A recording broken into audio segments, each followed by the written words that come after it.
Olá, Pio, galera, nota 10. Tudo bem com vocês? Hoje a nossa aula vai ser, na realidade, uma continuidade da aula da semana passada sobre proteína, porque hoje nós vamos falar de forma específica sobre uma proteína especial, os anticorpos, que são proteínas que atuam na defesa, são um dos modos de defesa do nosso sistema imunitário ou imune. Anticorpos, a definição, são proteínas que interagem com o antígeno que inicialmente estimula os linfócitos B. E antígeno, então, dois conceitos. Anticorpos são proteínas de defesa e antígeno pode designar qualquer substância estranha que entra no nosso corpo. Por exemplo, vírus, bactérias, protozoários, vermes e até mesmo um órgão transplantado agem como um antígeno, uma substância estranha ao corpo. Esses linfócitos B amadurecem até se converterem em células que vão então formar os anticorpos. Esses linfócitos B também, ao amadurecer, também podem ser chamados de plasmócitos. Os anticorpos também recebem um outro nome. Eles são também denominados de imunoglobulinas. Cada molécula de anticorpo tem uma parte idêntica que se liga a um antígeno de forma específica e outra parte cuja estrutura determina a classe do anticorpo. Então, aqui a gente tem uma representação de um anticorpo que parece, né, a sua estrutura parece a letra Y, e que vai então se ligar de forma específica a um antígeno. Então, um anticorpo que combate o vírus da gripe, ele não é o mesmo anticorpo que vai combater, por exemplo, o vírus Covid-19, do coronavírus. Apesar de serem vírus, os anticorpos são diferentes, porque eles são específicos para um determinado tipo de antígeno. Aqui uma curiosidade nesse slide, falando as 5 classes de anticorpos mais conhecidas. A IgM, que é um anticorpo quando ele é produzido na primeira exposição a um antígeno. O IgG, que é produzido depois de várias exposições a um antígeno. IgA, que tem um papel importante na defesa do corpo quando se verifica a invasão de micro-organismos através da membrana mucosa. IgE, que é produzido em reações alérgicas agudas, aparentemente faz mais mal do que bem, obviamente, mas combate infecções parasitárias, e IgD, que atua como receptor de antígeno.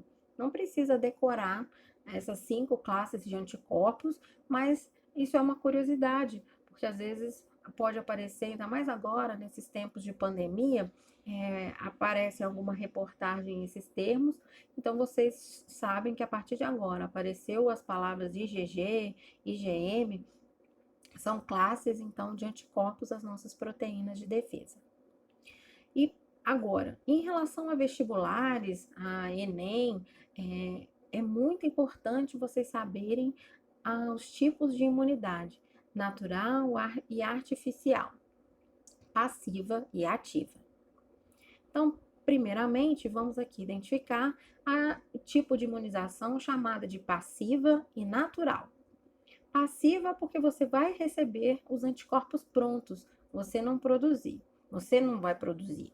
E natural porque é feita através do próprio corpo, um processo natural. Ela é encontrada os 2 exemplos de imunidade passiva natural. Pode ocorrer por via natural, por passagem de anticorpos da mãe para o filho durante a gestação pela placenta. A placenta é um anexo embrionário que permite a passagem de anticorpos. Por isso, todos os anticorpos que a mãe adquire ao longo da vida, ela passa para o filho, então, durante a gestação, através da placenta. E também a importância da amamentação é porque os anticorpos também vão estar presentes no leite materno. Então, a mãe também vai passar para o seu filho através da amamentação. Então, a imunidade passiva natural é a mãe passando para o seu filho os anticorpos ou através da placenta ou através do leite materno. Já a imunização passiva artificial é você recebendo uma substância que um anticorpo pronto, mas de forma artificial, ou seja, não produzida pelo próprio ser humano. É o caso do indivíduo quando ele recebe, então, os anticorpos prontos por meio da inoculação do soro. Então, o soro é um tipo de imunização passiva artificial. Já a imunização ativa, ela pode ser também tanto a artificial como natural. No caso, a imunização ativa artificial é o processo de ativação dos linfócitos B por contato com o antígeno presente nas vacinas, é o uso então das vacinas. Então, quando você recebe uma vacina, a vacina ela contém o antígeno causador daquela enfermidade. Por exemplo, a vacina contra a rubéola, ela contém o vírus da rubéola, só que esse vírus ele está morto ou enfraquecido, também chamado de atenuado, mas mesmo morto ou mesmo atenuado, ele vai induzir o seu sistema imunológico, os linfócitos B, a produzirem anticorpos. Então, a imunização é ativa, porque você vai produzir os seus próprios anticorpos, mas ela é artificial porque ela foi induzida. No caso, ela foi induzida aqui pela vacina, contendo o antígeno causador daquela determinada doença, ok? E a imunidade ativa, a natural, é quando, infelizmente, você produz os seus próprios anticorpos tendo contato com a doença. Então, você pega a doença e aí, ao pegar a doença, você vai produzir os seus próprios anticorpos para ficar imune. Então, a imunidade ativa natural é uma infecção de um agente patológico com a ativação do linfócito B. O indivíduo entra em contato com o antígeno ao longo da vida. Então, eu peguei, por exemplo, rubéola, eu adquiri a rubéola e aí meu corpo produziu os anticorpos. Da próxima vez que eu entrar em contato com o vírus da rubéola, eu já vou ter os meus anticorpos prontos, ok? Então, esse slide aqui, para mim, é o mais importante.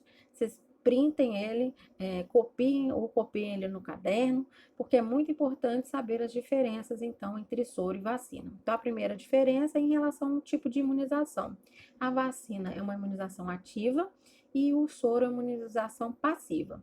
A vacina é uma imunização ativa porque, na sua composição, ela apresentar os antígenos causadores da determinada enfermidade, ela vai induzir o seu próprio corpo a produzir os anticorpos. Já o soro é uma imunização passiva, porque como na sua composição ele já tem os anticorpos prontos, então você não produz os anticorpos, eles já vêm prontos na administração do soro.